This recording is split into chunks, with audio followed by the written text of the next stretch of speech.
Sa dami ng mga nangyayari ngayon sa ating bansa at sa lahat ng mga revelasyon na nangyayari, kailangan natin talaga makarinig ng mga iba't ibang opinyon na makakatulong para maintindihan natin kung ano ba yung mga dapat nating gawin, dapat isipin sa mga sitwasyon na to. So today, I have with me Attorney Dino, who is one of the most vocal people tungkol sa mundo ng politika. Attorney, salamat sa pagpunta mo sa aking podcast. Finally, naimbitahan ako. Kala ko hindi ako maiimbitahan. Iisip ko, when will I have the honor of being guested here in your podcast? Thank you sa pagkumida. Alam mo, Attorney, importante talaga kasi na nag-uusap tayong mga iba't ibang mga political vloggers and like yourself, a law practitioner. Kasi napansin ko, ang dami sa mga kababayan natin ay nalilito na sa dami ng disinformation, fake news, propaganda na kumakalat in the world of social media.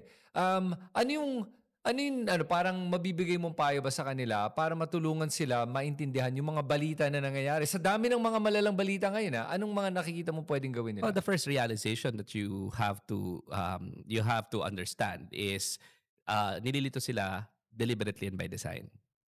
Ibig sabihin, meron talaga mga insidious forces na ang goal is lituhin ka. 'Di ba? Para makinabang sila at para malito yung taong bayan. Kasi in any democracy, the reason why there will be a thriving democracy is because of an informed citizenry.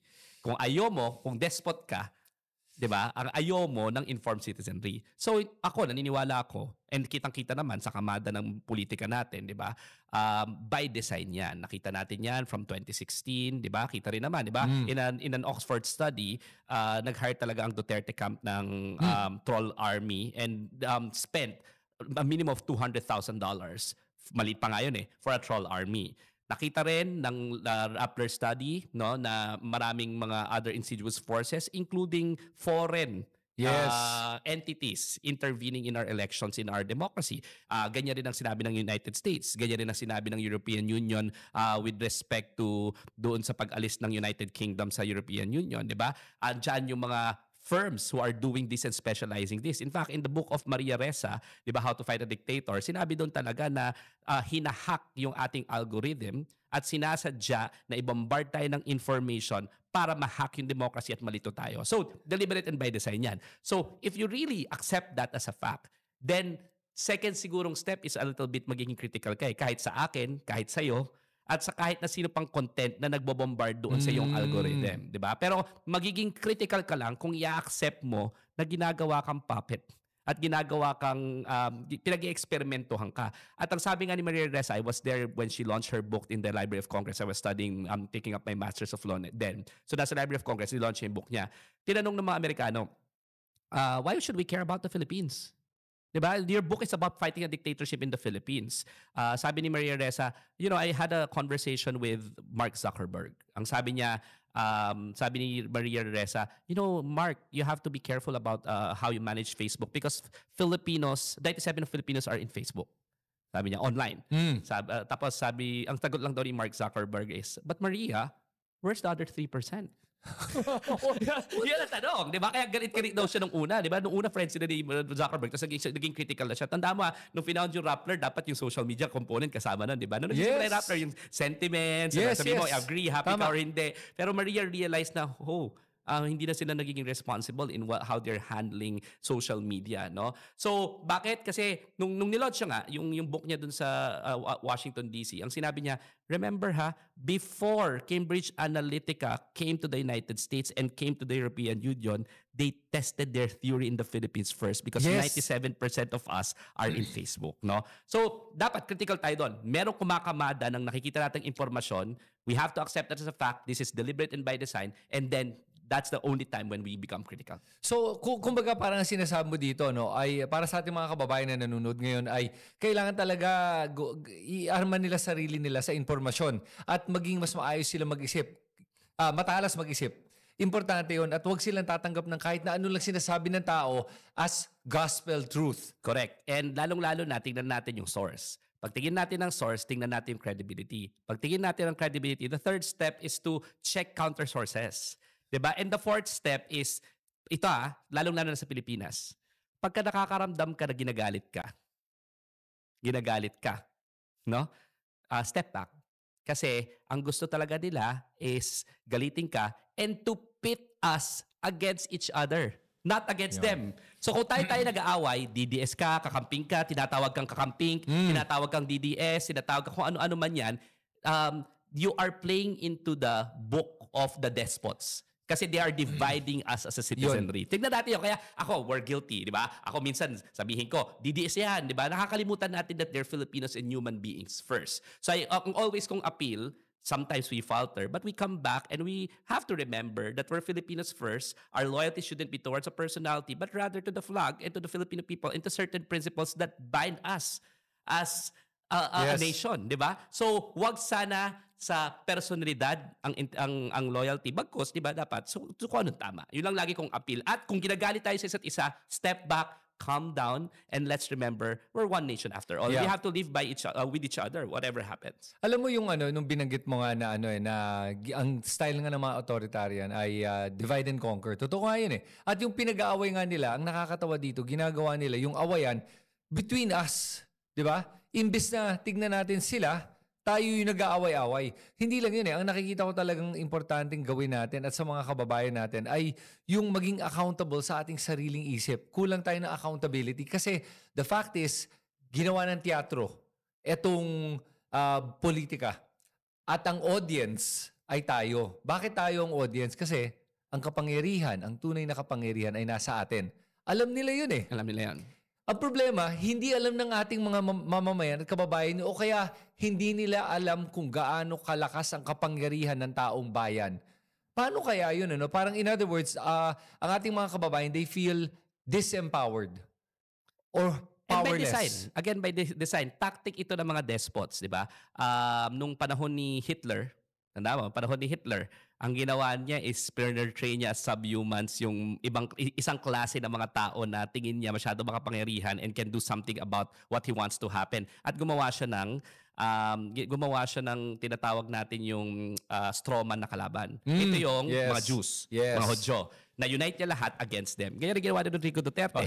Diba? Ginawa niyang subhuman yung mga supposedly, and then gumawa siya ng kalaban, which is yung mga drug addicts, drug lords, kahit na that data shows na mas mababa actually ang drug users and drug peddlers noong mga panahon na yon. 3 million nung panahon ni Gloria Macapagal-Arroyo, tapos pinakamalaking confiscation ng drugs was in 2014 ever in the history during that time, and then bumaba yung drug addicts ng 1.8. So 1.2, actually we were winning the war on drugs, pero naging successful pa rin siya in sa messaging. Sa messaging, di ba? So nung ginawa niya yon, tapos after that, dun ko unang narinig yung term na dilawan. Yes, oo. So classify na rin yung mga dilawan as salot sa lipunan, sila yung enablers ng mga ganyang mga naghahad lang sa ating peace and order, sila talaga yung pinaka-corrupt. Sinab-categorize na naman, dilawan kasi yan. No? So lagi ang gagawin nila is naglalagay ng hatred, ika-categorize ka at ipoportray ka as enemies of the state.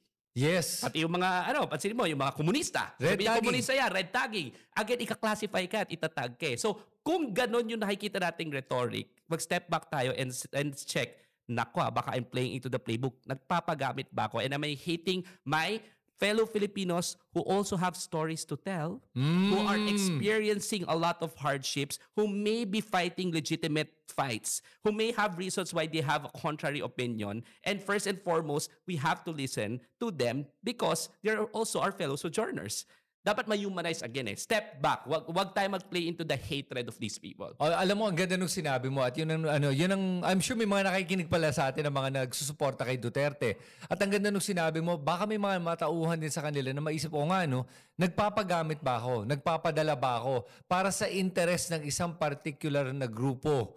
At yun ang kailangan iwasan natin ngayon. Tulad ng mga nangyayari ngayon sa ating panahon. For example, itong mga flood control issue. Galit tayo lahat sa korupsyon, di ba? Lahat may, tapos ngayon, nagkaroon ng revelation to si Zaldico, yung lumalabas in my mind right now, mastermind nga eh. Pero ngayon may tinuturo siyang ibang mastermind, si BBM daw o si Romualdez. Ang tanong ko, magpapagamit pa ba tayo dito? At paano natin iiwasan? Kasi nakakalito naman eh. Lahat nagtuturuan ngayon sa ating mga politiko. Ikaw may kasalanan, ikaw may kasalanan, sinisiraan lang ako. Sinong paniniwalaan natin ngayon? At paano natin makaklaro ang gulong issue ng flood control at ng corruption sa Pilipinas. Magandang segue yan, di ba? Ang gusto ko nga rin sabihin na tingin mo ba itong kay Zaldico wala ring nagkakamada? May nagkakamada. Again, merong mga insidious forces. Hindi to accident. Hindi accident na 3 videos siya na pa ano-ano. Edited pa. Na may sounds pa. May diba? So hindi ito lahat to kinakamada to spark anger para sigurados ako I will call a spade. Ang rason niyan is para matanggal si BBM, more than accountability matanggal si BBM, ma-install si Sara Duterte. Hindi ko sinasabing hindi totoo yung sinasabi ni Zaldico. Ang sinasabi natin dito, una, alam muna natin yung konteksto. At ang konteksto, there is a huge gathering right now as we speak, no? And dito nilabas to, timing, yan yung konteksto. Pangalawa, no? Okay sana kung credible Diba? Yun na nga Inherently, mga kaibigan mga kaibigan kong DDS, ayoko kayo tawagin na DDS, Duterte supporters na lang. Mga kaibigan kong Duterte supporters ito yung taong vinivilify ninyo as one of the most corrupt na in-enable supposedly ni BBM. Tapos ngayon, biglang santo at biglang credible sa inyo. Mag-isip tayo mabuti. Diba? Kung sinasabi niyo noon na sobrang evil niya, na nagpagamit siya, why is it that all of a sudden, we feel like he's credible? Diba? Hindi man lang niya sinumpaan under oath yung kanyang testimonya.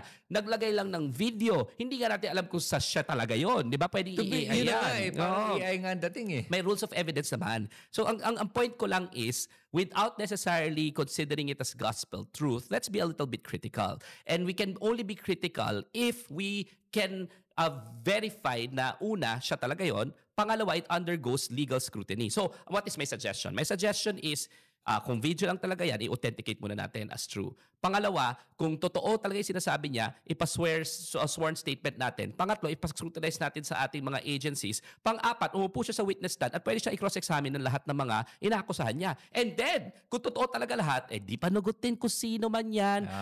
Kung sino man yan, wala tayong kikilingan because again, we're only one country and ang ating prinsipyo is in the rule of law and in accountability more than the personalities. Tamaan kahit na sinong tamaan because may kasalanan Yes. Diba? At pera natin yan pera ng taong bayan that could have been allocated for more classrooms, for more food programs, for nutrition, for healthcare. Ang bawat isang Pilipino naghihiwalay na lang daw sa kanila at ang kahirapan, kahit na tayo, 'di ba? Kahit na middle class, yung ordinary middle class, ang naghihiwalay lang sa kanila at ang kahirapan ay iisang sakit. Yes. 'Di ba? Naniniwala Magkasakit ka lang, magkakautang ka na, bababaon ka na talaga sa utang. Those money could have been allocated for better healthcare in this country, no? So, ang punto ko lang talaga diyan, no? Hindi dapat tayo nagagalit lang hindi lang dapat tayo, ang loyalty dapat natin hindi talaga doon sa personality, di ba? So kung si Zaldico, sinasabi niya, managot sila, dumaan lang sa proseso. Yun. And then willing tayo diyan. Pero bakit ako hindi naniniwala dito sa kay Zaldico? Gusto ko lang sabihin, yun based at least on the initial piece of evidence, di ba? Una, ang sinasabi niya, wala talaga siyang credibility. Pangalawa, assuming na natin, tanggalin na natin yung fact na siya supposedly nag-author nito. Okay.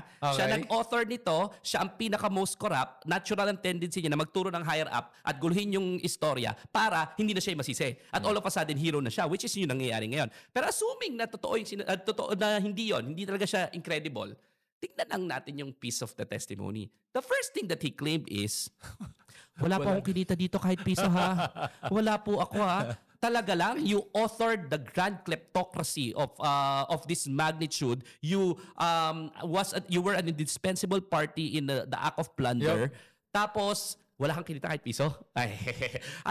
Sino naniniwala? Sino ba niloloko nitong si Zaldico? Di ba? Baka mas maniwala ako pang kumita po ako, pero kumita rin po sila. Baka maniwala ako, pero wala kang kinita kahit piso. Grabe naman kasi sinungalingan mo with a straight face. No? Na parang wala. I did this for free. Nothing. Nagpagamit lang po ako. Martir po ako para magpagamit at wala po ako dito. Pero yung buhay ng mga, di ba, yung mga nepo babies niya nga raw ng mga anak, buhay mo, grabe raw.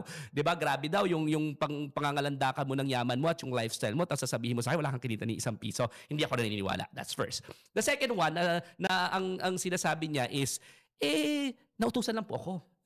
Tama? Nautusan lang ako. Well, pinapasweldo ka bilang congressman with na co-equal branch of government, no? Chair ka ng the most powerful committee, which is the Appropriations Committee. Tapos sasabihin mo, sumunod lang ako, nautusan lang ako. Ano ibig sabihin nun? 'Di ba? Pinasweldo ka namin para maging robot at walang utak, 'di ba? At ang at the very least, ang kinonfess mo, wala kang kwentang public servant.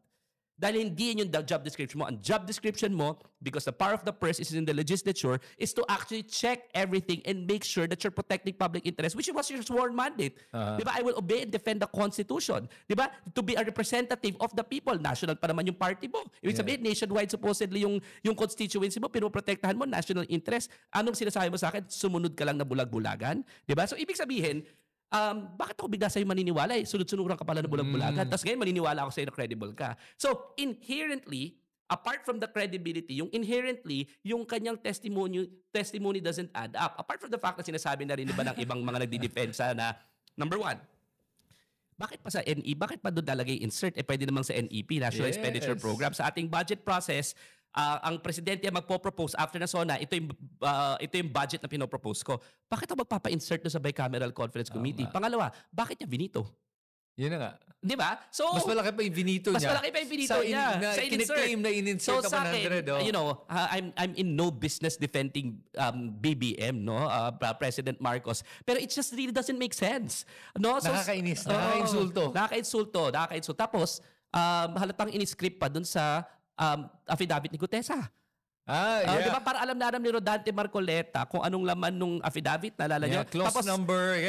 Ano yung hindi nabasa, tapos biglang hindi pala, yung affidavit pa na yun, dinenay ng notaryo, tapos ngayon, kinonsistent yung testimony, some parts of it at least, kay Zaldico. Tapos, ganito na lang ba yun? Gusto nyo bumaba? Mag-picture na lang ako ng mga maleta ngayon, sabihin ko, binigay ko lahat kay Inday Sara. Tapos magagabag-brown ako na suit, tapos sasabihin ko, binigay ko po lahat kay Inday Sara. Maniwala po kayong lahat. Just because I said so. Yeah. Diba? It doesn't make sense eh. Tapos pipicture ako maraming suit. Ang dami kong malete eh. Biyahe ako ng biyahe. Sabihin ko, nilagay ko lahat ng pera doon. Lahat ng pera doon, nilagay ko. Tapos maniniwala na tayong lahat. Meron po tayong way of scrutinizing at meron po tayong way of testing the credibility of these people who are making serious accusations. Pumunta siya dito, kung totoo yun, file tayo ng impeachment. Sabi ko nga sa'yo eh, kung totoo yun at tingin ko credible after undergoing scrutiny, ako magpa-file ka ng impeachment kay BBM. Diba? Pero as of the moment, I just don't see the need to do so because to begin with, the testimony does not add up. Ano meron tayo ngayon? Ang meron tayo ngayon sa aking pagbabasa, in my humble submission, is a way to destabilize this government and install Sara Duterte to the presidency. Marami naman sa inyo hindi nagde-deny niyan eh. In fact, makikita naman natin online na naaamoy na nila na presidente si Sara Duterte, no? Oo nga eh. Diba? May mga ganun eh. Yung mga sinasabi na parang, may mga nakita kong post na parang malapit na President Sara, mga ganun na talaga parang yun ang problema sa bansa natin ngayon. Sobra tayong divided. At yung mga sumusuporta kay Duterte, para sa akin, it's interesting na sinabi mo na ayaw mo nga silang tawagin DDS. Kasi in reality, I think gusto nga nilang tinatawag silang DDS. They're very proud of being called DDS. Kahit naman yung mga bongbong supporter natin ba, loyalists, Marcos loyalists. Oo, I'm wondering kasi gusto ko talagang paalala sa lahat and sa mga kaibigan nga natin sumusuporta kay Duterte, siguro tingnan muna natin sarili natin as Pilipino. Pilipino muna. Yun muna. Doon muna tayo. Magkasundo tayo doon na pare-pareho tayong Pilipino at anong gustong bansa natin? Oo. Diba? Diba dapat ang gusto natin bansa maunlad, makatao, progresibo, diba? Magandang mga infrastruktura, magandang edukasyon, magandang kalusugan, diba? Huwag tayo sa politiko. At least pag nagkakasundo tayo doon, then titignan natin ngayon yung ating mga politiko ba ginagawa yun. Yun. Kasi yun yung nakakalimutan natin sa pag-aaway natin ngayon eh.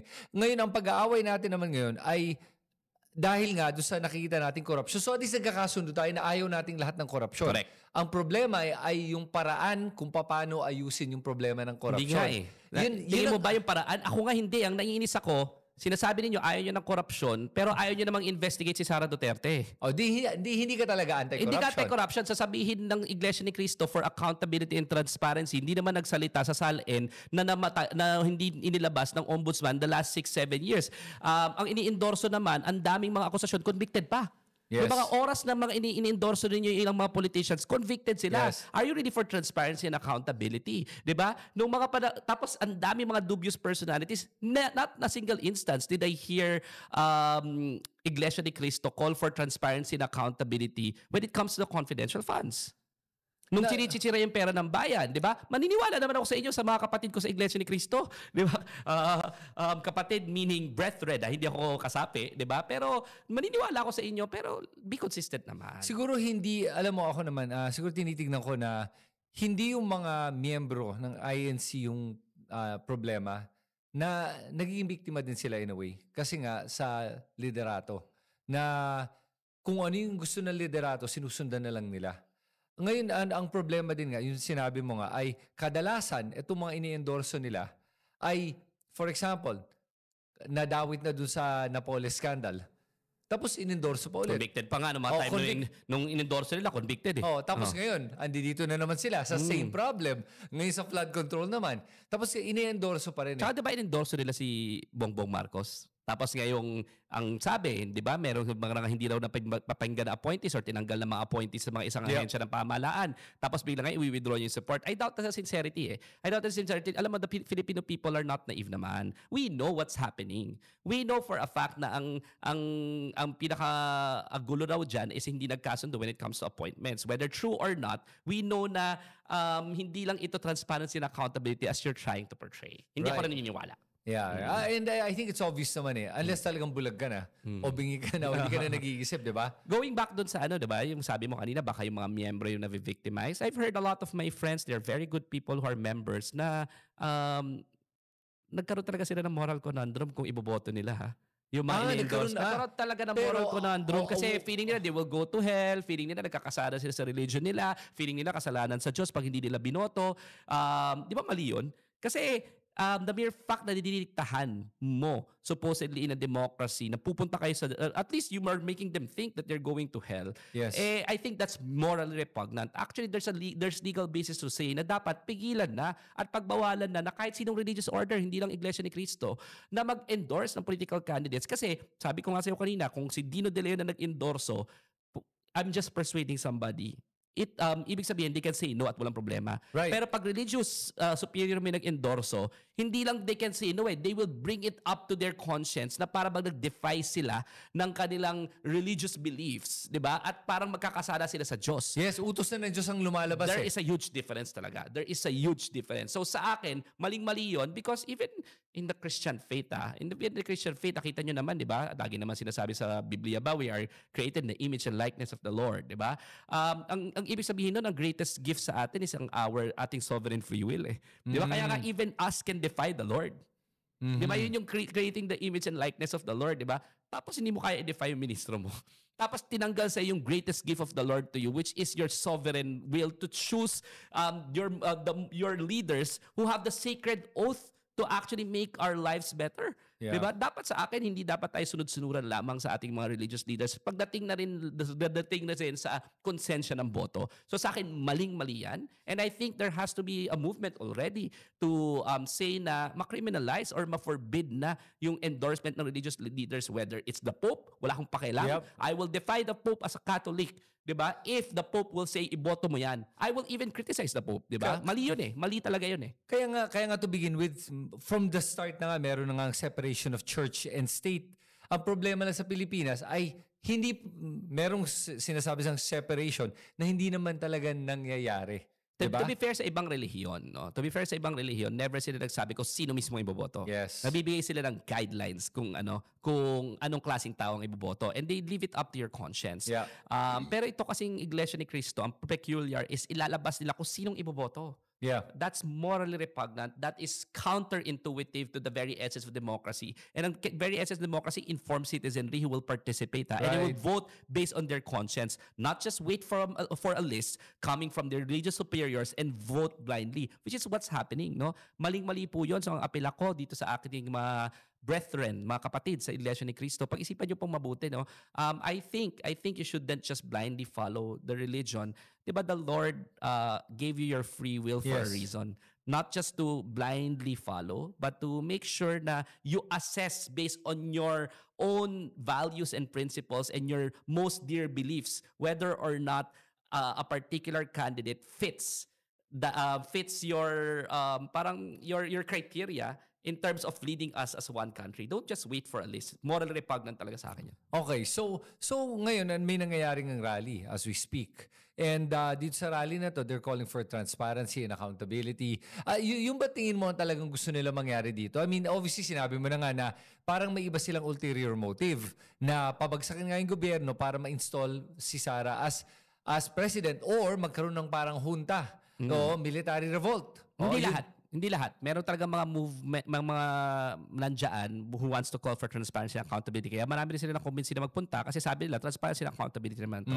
So marami dyan na-convince as members of Iglesia ni Cristo na walang masama sa pag-call ng transparency and accountability. Wala naman talaga. Pero naniniwala rin ako na marami sa kanilang leaders ang gusto talaga.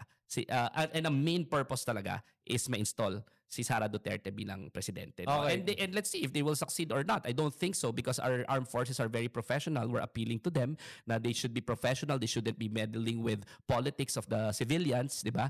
Let the civilians handle this, no? And nakita naman natin may accountability process naman, no? People are being involved and ang sworn oath naman ng military is to obey and defend the Constitution. And it's just gonna be unconstitutional if we engage in the ouster of the president not through impeachment and not through his own voluntary resignation. At saka hindi lang yun dadagdag ko lang na pag sinubukan din doon ng military, I think then you will see the wrath of the people. Dahil mas marami ang ayaw na mangyari na pumasok ang military dito. Na alam ko din, nararamdaman ko na ang ating militar ay nararamdaman din nila yung pulso ng mga mamamayan natin. Kaya hindi sila kikilos ng ganito. Mahirap yan kung kalabanin mo talaga yung tunay na may kapangyarihan, ang taong bayan. Hindi, tsaka wala silang moral legitimacy. They're not elected by the people. Yun. They have another oath. Tapos dinefy mo yung sarili mong oath. Yun. You will be distrusted by the people and you will be distrusted by the international community. Wala pa pong military junta sa buong mundo ang biglang successful at biglang economically okay. Yun pa. Even yung mga dictatorship, hindi military. Civilians yung mga kahit si Xi Jinping, hindi naman siya military. Commander-in-chief siya, di ba? Pero ang nag-head pa rin nun is yung Communist Party. A party by civilians, hindi military, di ba? Ano yung mga military junta? Burma. Di ba? Cuba. Alam mo yung mga time na Cuba nga actually hindi pa pero yung Burma, di ba? We will suffer. Yung mga anak niyo po sa mga kapatid natin sa military will suffer a lot. And long term, it's not gonna be good for the Philippines. And we don't know when we can trust the military again. Ilang beses na yung military na the last 30 years naging professional, maraming attempt and they said no. Sana hindi bumigay yung military ngayon. Okay, so with that, so nakita nga natin, daming korupsyon. There's a lot of, may mga rally nga ngayon, may mga calls for the administration to fix the problem. Ano yung gusto natin mangyari moving forward? Dahil ayaw nga natin nung kapalit na yung either maging military junta o kaya si VP Sara ang magte-take over. Ano ang panawagan natin ngayon? Moving forward to November 30, merong isa pang rally. Yun ang tingin kong mas lehitimo na panawagan. Yeah. Na mas koalisyon ng mas maraming mga hindi lang isang religious sect or dalawa or tatlo, di ba? Marami, civil society and all ito. Civil society talaga from all walks of life. So ang gusto natin, di ba? Number one is panagutin lahat ng mga nakulong. So para magawa yan, kailangan para sa aking palagay ipasa na yung yung batas para sa independent commission, hindi lang siya executive na merong contempt powers, no? Merong batas, panukalang batas yung Mayang Liberal, yung Akbayan, si Senator Kiko Pangilinan ng stronger commission, independent commission for infrastructure na hindi lang executive order, bagkus batas at may contempt powers, di ba? Sabi nga ni Namadis hindi na kami magko-cooperate. Anong gagawin ng ICI? Wala silang magagawa kasi wala naman silang contempt powers eh. I have a question with that. Pero di ba meron na nga tayong mga ahensya ng gobyerno na kaya namang gawin yun on their own? For example, DOJ. Pwede naman, di ba? Tapos meron kang ombudsman for the elected officials or even government employees. Bakit hindi nilang gawin yun? Gawin nila yung trabaho nila Pag ginawa naman lang trabaho lang tama, mandato naman nila yun, di wala na dapat tayong maging problema. Well, Bakit hindi magawa ngayon with the current marami ring trabaho yung setup? ombudsman tsaka DOJ. Lahat ng korupsyon sa from local government unit all the way up. Ako naniniwala ako, the creation of a special commission wouldn't fast track everything. You wouldn't rely on, di ba, the usual process in DOJ. Ang dami nilang problema eh. DOJ is running so many things. Ito lang trabaho niya. Right. Kaya usually pag may crisis, kahit sa ibang bansa, gumagawa ng special commission to solve it, di ba? Handle just the crisis, This that's one. Kaya tama rin yung move na Supreme Court, di ba, na gumawa ng special courts for this. Hindi yung bugle down ka ng lahat ng mga problema ng buong mundo plus ito. Tas Idadagdag lang to. Ito lang trabaho mo. Gumawa ka ng resulta sa lalong mabilis na panahon. That's one. Number two, our DOJ and our ombudsman, they both do not have contempt powers. They don't ba? They don't. Kaya nga usually, 'di ba, mas madali ka makakuha ng ebidensya pag nagkaroon ng Senate hearing tsaka House hearing kasi may contempt power sila. Right. Kasi, 'di ba, may right against self-incrimination ako eh. DOJ is an investigating agency, Ombudsman is an investigating agency. You cannot force me to actually to go there and testify, 'di ba? In fact, lagi namin sinasabi, wag pagka nagsampi ng NBI, wag ka pumunta. Bakit trabaho nila mag-case build up sa iyo, hindi ko trabahong ibigay sa iyo yung ebidensya. 'Di ba? Pero kung may subpoena powers ka at meron kang contempt powers, pag hindi nag-cooperate at hindi satisfactory, why? At hindi naman self-incriminate, hindi na nagpunta, ayaw lang mag-cooperate, pwede ka mag-contempt. Kaya ng Senate ginagawa yung mga hearing nila. Kaya ginagawa ng Kongreso yung mga hearing nila. On top of being in aid for legislation, meron pala silang isa may contempt powers sila eh. Oo, and from the contempt powers, they're able to extract the information na hindi makukuha ng DOJ. Mas nahihirapan ang DOJ. Mas nahihirapan. That's why ang DOJ umaasa din dito sa mga Senate hearing na to para makuha impormasyon at gamitin yun. Ginagamit yung transcript. Ginagamit yung mga na-recover na ebidensya doon. Kaya nga pag nagre-recommend sila, they take it seriously kasi meron silang mga nakukuha ebidensya na baka hindi available sa Estado. Hindi available sa Ombudsman. Hindi available sa DOJ. Kaya itong sinasabing Infrastructure Commission na independent, pag binigyan mo rin yan ng contempt powers, okay. Tandaan mo ha, Chris, walang inherent contempt powers ang executive. Ang legislature meron pag in aid of legislation. Ang contempt powers inherently judicial. So pwede magpa-contempt yung judiciary, pero executive hindi. If the president wants me to go to Malacanang and I say no, wala siyang magagawa.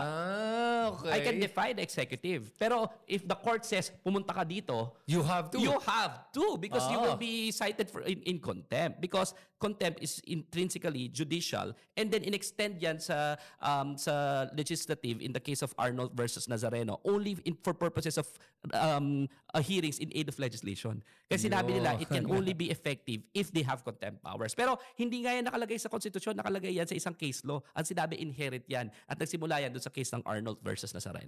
Doon ba nag-start yun?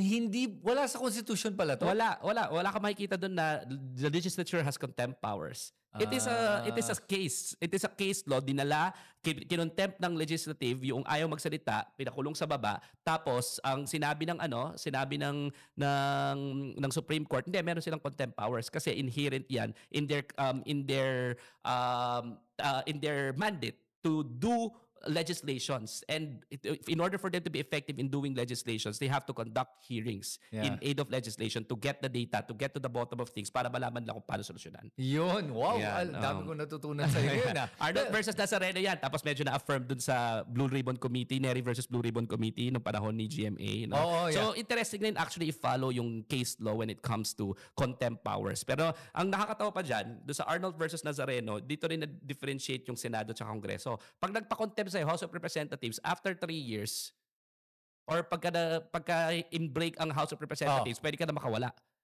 Okay. House of Representatives. Okay. Pero pag Senate, dahil continuing body siya, pwede kang dire-diretso mapakulong. Kaya mas nakakatakot mag-contempt ang Senado. Sa Senado kaysa sa Kongreso. Okay. Yung pala yung pinagkaiba ng dalawa. Pero tanong ko sa'yo, sige, so ngayon ito na, andito tayo sa mga investigasyon. Sabi mo nga, mas maganda nga kung merong independent commission.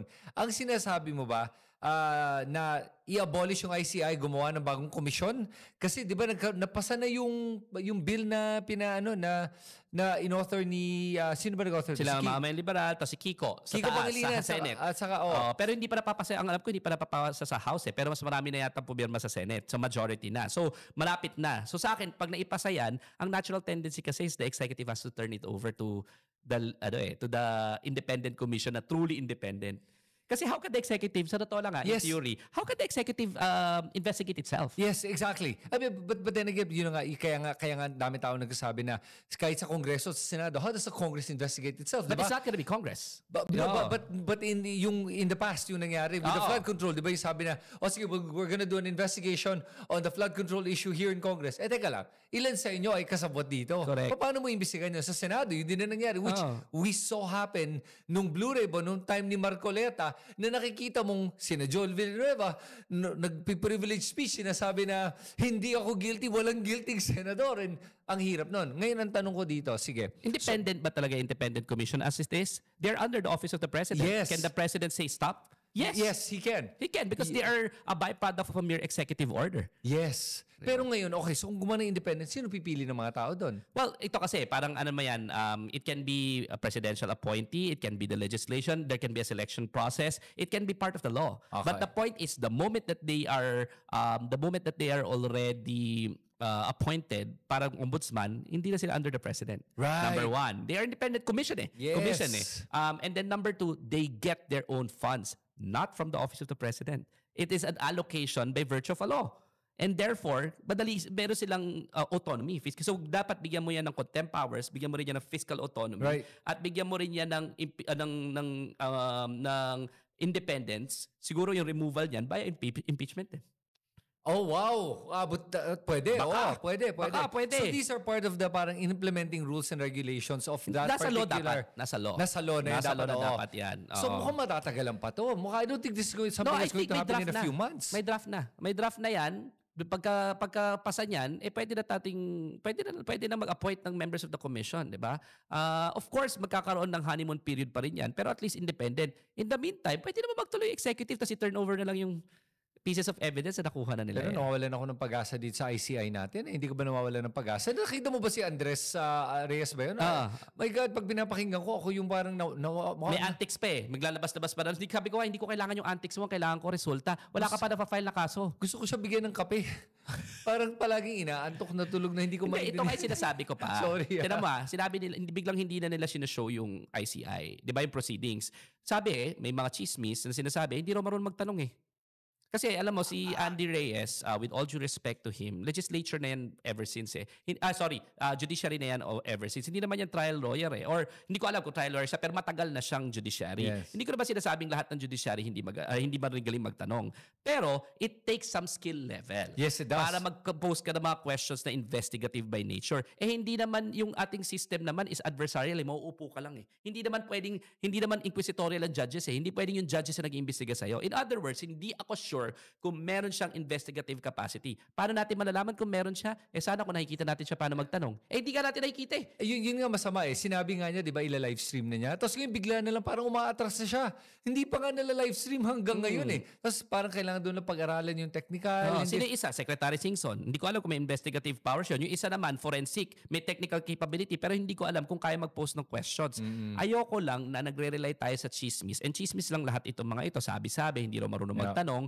Pero paano nga natin malalaman? Hindi nga nila tinitelevise. Yan nga yung virtue eh. Kung bakit kailangan natin makita for ourselves. Kung paano yung investigasyon. Kasi ang nangyayari ngayon, para bang may tinatago sila? Para bang may takip-takip sila? Para bang involved sila sa grand scheme ngayon na hindi sila mapapanagot? At wala pa rin na-file na kaso. Sige, tanong ko sa inyo ngayon. So regarding the kaso, may mga nirekomenda na sila. Pero yun ang nakikita kong problema natin dito is kahit nasabihin natin ito recommended for filing, ina-announce nila, tapos wala pang hold order kasi nga wala pang kaso. And then they're saying, yung kagaya nung Nakatakas si nangyari. Manaan, Secretary Banoan, di ba? Si Bono, nakatakas na. Walang hold departure order. Para sa akin, naglagay ka ng ano yun? ILO ba yun?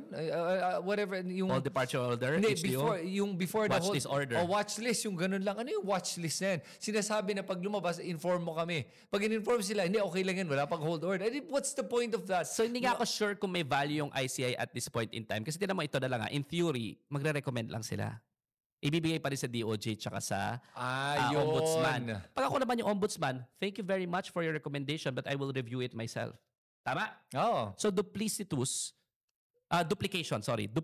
yung ginagawa niya na unnecessary bureaucracy pero baka naman walang nangyayari. Yun lang yun sa akin eh.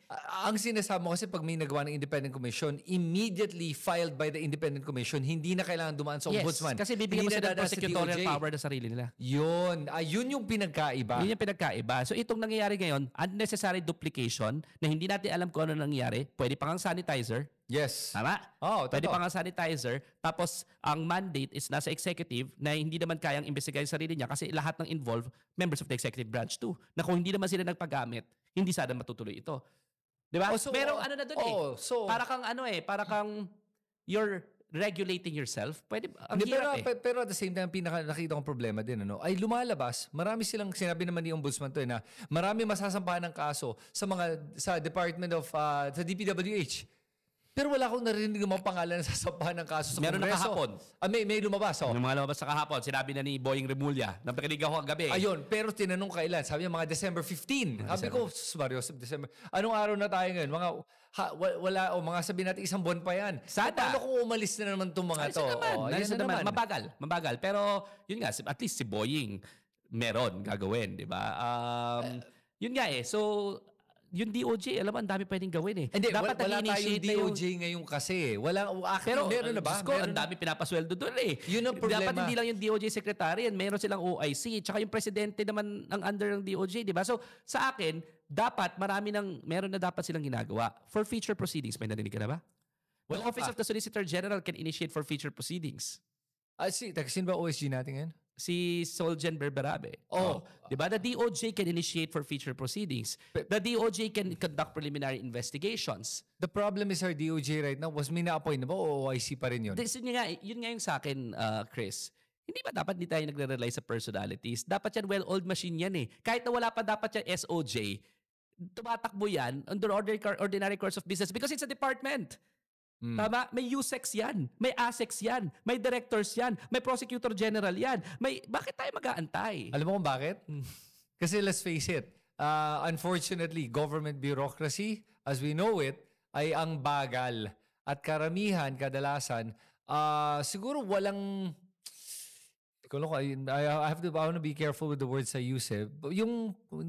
Siguro not a lot of care for doing their job talaga.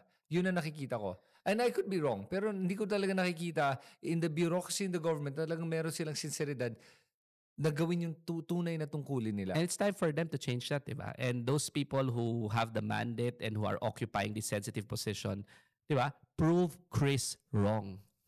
Yeah, sure. Prove, absolutely. And we would be happy. We would be happy. We will be the biggest beneficiaries if ever disprove nyo kami na bureaucratic, punong-puno ng red tape, walang matatapang, nag-aantay ng kumpas, hanggat wala yung pinakamataas, na kumpas sa taas, hindi ko gagawin trabaho kasi mahirap na.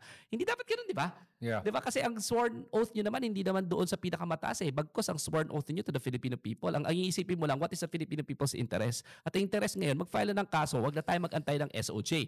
Speaking of, bakit ba wala pa na-appoint? Yun na nga Yun na malabo. Umaasa nga, maraming umaasa na, ito na yung maging bagong SOJ, may mga pangalan na lumalabas. Yung pinaka-importante ngayon, di ba? Dapat mabilis pa. Bakit ang bagal? At saka dapat talaga, kung wala pa napili o meron, hindi ko alam kung meron o OIC yun. May narinig akong pangalan pero baka OIC lang. OIC pa lang. Okay. Wala pang proper appointment. Okay, so with regards naman to the ombudsman, happy ka naman ba sa trabaho na ginagawa ni Remulla? Maraming positive, at least by declaration. Kasi we still have to see. Yeah, see. Once may masampahan ng kaso, then we'll know. Once At I kung see may the actual makulong. cases, and the fruits of his of his declarations, then I will be happy. So far, based on the declarations, ang sabi ko nga, ang laki ng character development. Yes. Ni Boying Remulla. And I'm rooting for him. Ganun naman siguro when mortality hits, di ba? Yeah. Alam mo naman, di ba, na dati, nabi ko rin hindi pagkakasundo kay Boying Remulla. Oh my God. Diba? Oh my God, talaga. I hated him, actually. Ganun ako sa kanya dati. Pero when mortality hits, siguro nakita niya rin na he wants to look the Lord in the eye someday and will say, I tried what I can and nagtika ako Diba? So, Alam mo, may redemption eh. Yeah, Yun ang maganda, oo. di ba? Sa journey natin as human beings, lagi sanang may redemption, di ba? Sana kay Zaldi ko may redemption pa. Sana, di ba? Kay Bato de la Rosa may redemption pa. Sana mag-testify siya. Kay Rodrigo Duterte. Baka naman magkaroon ng redemption eh. Yeah, Di ba? totoo. So hindi pa foreclose yung possibility. And yun yung nangyari kay Boying Remulla. Hindi ka na siya mamatay. Namayat siya ng husto. Nagkaroon ng leukemia pagkatapos ng quadruple bypass. Malinaw eh. Binibigyan siya ng opportunity for redemption. Di ba? Yeah. And I hope that he takes advantage of this opportunity for redemption by actually making sure that he will hold true to his oath. Na ano naman ako sinabi niya kahapon. Sabi niya, kilala ko lahat to eh. Pero hiningi ko itong trabaho to at nanumpa ako eh. Oh, yun, Nanumpa yeah. ako eh. So I hope that he will hold true in that statement na nanumpa ako eh. Pero alam mo, attorney, yung narinig ko nga yung mga sinasabi ni Boying Remulla, parang may sinseridad naman siya sa gusto niya talaga. Parang. Di ba sa dating sa akin Parang. hindi ko nakikita na isang tao tatanggapin o mag-a-apply sa posisyon ng ombudsman. Sakit ng ulo yan. Marami kang makakalaban Marami na talaga. makapangyarihan. Ang favorite ko yung ano niya, task force niya about Villars. Favorite ko talaga yon. Sabi niya, dineclare niya kahapon, may nagsabi sa akin, report sa akin, wala pa raw siya nakitang ganitong level ng corruption, referring to the Villars. Oh, really? Sabi niya, I'm just quoting from Facts First, last night. So, pinapanood ko, tapos meron siyang task force Villar na tinitingnan talaga kung ano yung mga pinagagawa nilang korupsyon. Di ba? Sabi niya, pero mga kaibigan ko mga to ha. Pero sabi niya, ang hirap eh.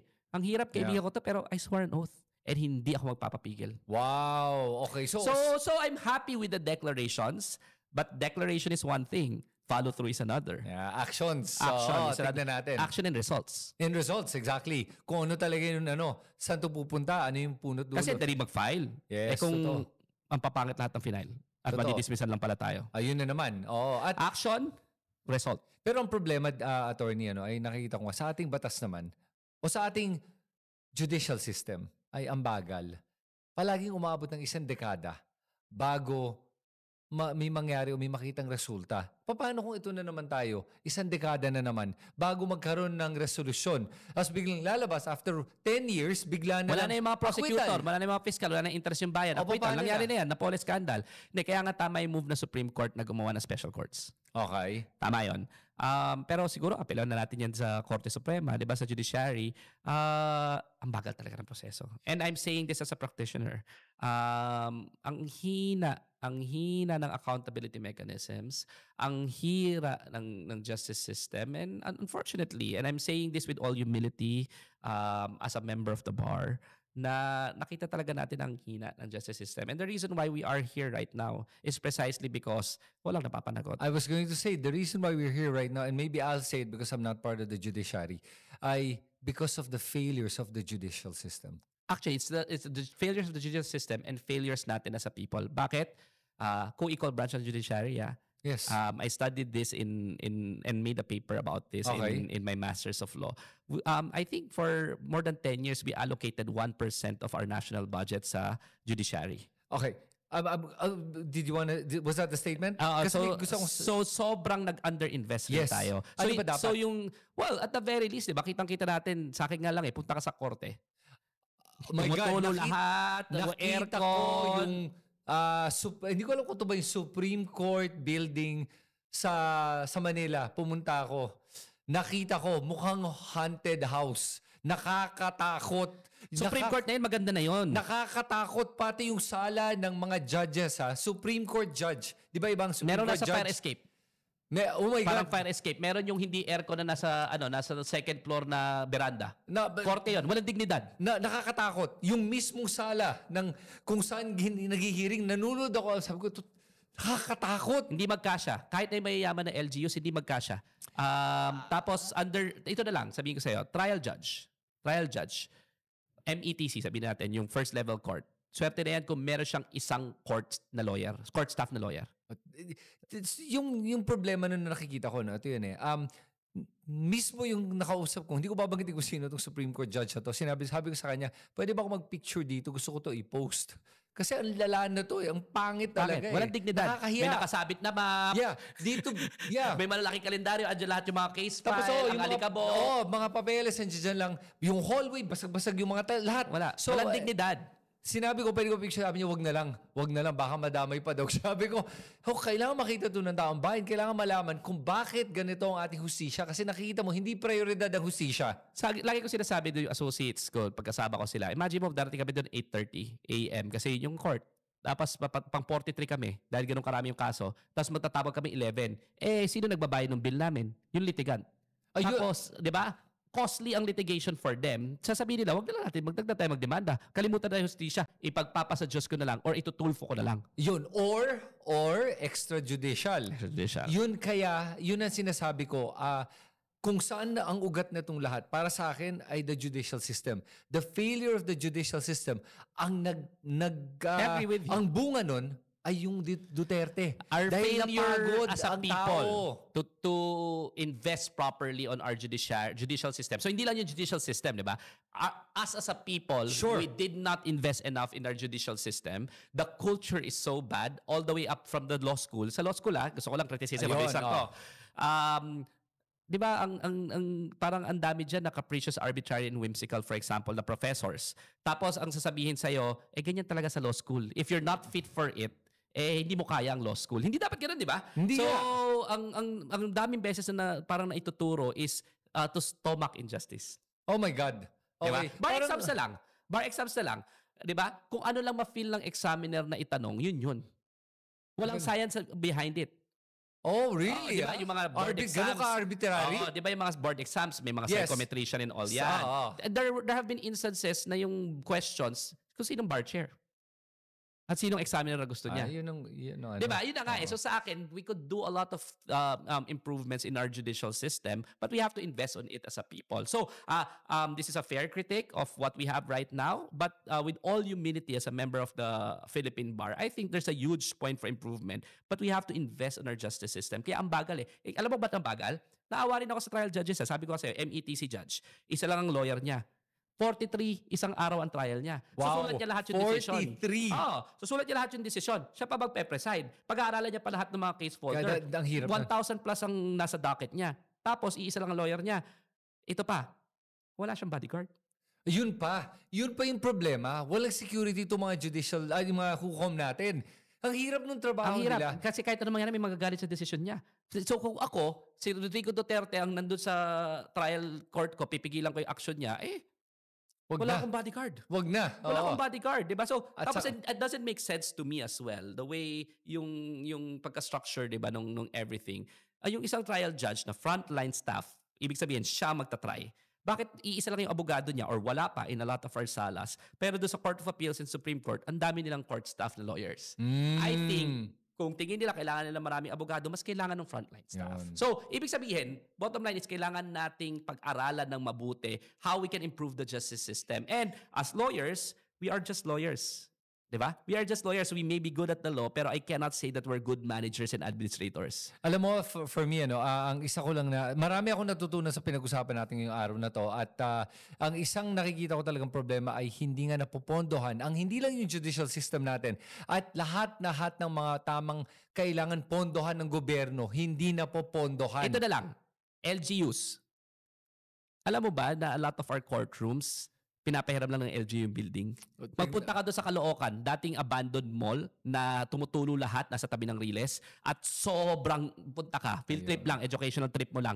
Korte yun. Wow. Oo, sobrang sama. Tapos alam mo, nakalagay, bulwagan ng katarungan. Nakikita doon, bulwagan ng katarungan. Tanggal na lahat yung bulwagan, letter A na lang yata yun nandun. Sus Maria. Yung physical manifestation na yon ang state ng justice system natin. Wow. Paano ka magkakaroon ng independence sa judiciary to stop the actions of the local government unit if yung sarili mo ang korte nandun sa building ng local government unit? Di ba dapat meron siya sariling pondo para sa kanyang building? Tama. May sarili siyang pondo para sa kanyang allowances. Ang alam ko, may structure din na may some sort of allowances coming from the LGUs. Hindi dapat Kasi dapat independent yung judiciary at doon ka pupunta kung may pagkakamali yung LGU. Tama. So marami tayong kailangan pag-aralan dyan. Bottom line is we have to invest more on our justice system. On top of other things that we still have to invest in. Yun ang problema Maraming kailangan pondohan. At ngayon babalik ako sa pinakamalaking problema natin kung ba't hindi napopondohan ng karamihan na itong mga bagay na kailangan pondohan. Korupsyon. Na sobrang laki. Ang pinakamalaking pondo ay korupsyon. Kung tinignan mo ang pinakamalaking line item budget, korupsyon. Mas malaki pa sa edukasyon ay korupsyon. 1 trillion. Oo. O, di ba? 2 trillion. Flood control pa lang. Oh, 'di ba? 'Yun ang problema natin. At para sa akin ang isa sa mga pinaka natutunan ko sa usapan natin ngayong araw na 'to ay the idea na sana ang ating taong bayan maintindihan nila na ang kapangyarihan ay nasa kanila at kaya kailangan mas matalas tayo mag-isip. Huwag tayong magpapabudol sa lahat-lahat ng mga sinasabi ng tao. At para sa akin, kagaya ng mga ginagawa nating mga palabas tulad nito, ay para makatulong sa ating mga kababayan na mag-isip ng tama. Sa ganon, ngayon, gusto ko imbitahin ng ating mga viewers na magsulat sa comment section sa ibaba kung ano ba talaga tingin nyo sa mga nabanggit nyo ngayon, ano mga natutunan nyo, at kung agree ba kayo o disagree kay Attorney Dino dito.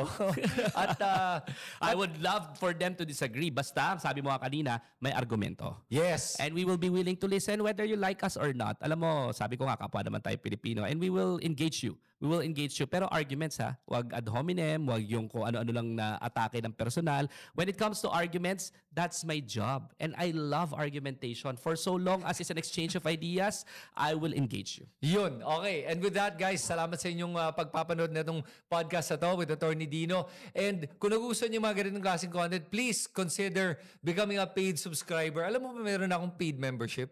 Talaga? Kasi Okay. alam mo, like, sinasabi nga nila, bayaran daw ako. Sabi ko, kung bayaran lang sana ako, hindi ako maghihingi ng paid membership. So, ito na lang nga guys. So, kung naniniwala kayo sa advocacy ako at advocacy na ginagawa namin dito sa programang to, please make sure to consider becoming a paid member. And with that, salamat sa inyo lahat sa pagpapanood na itong programang to. At sa ganon, this is Kristan with Attorney Dino. Magkita tayo muli sa aming susunod na video.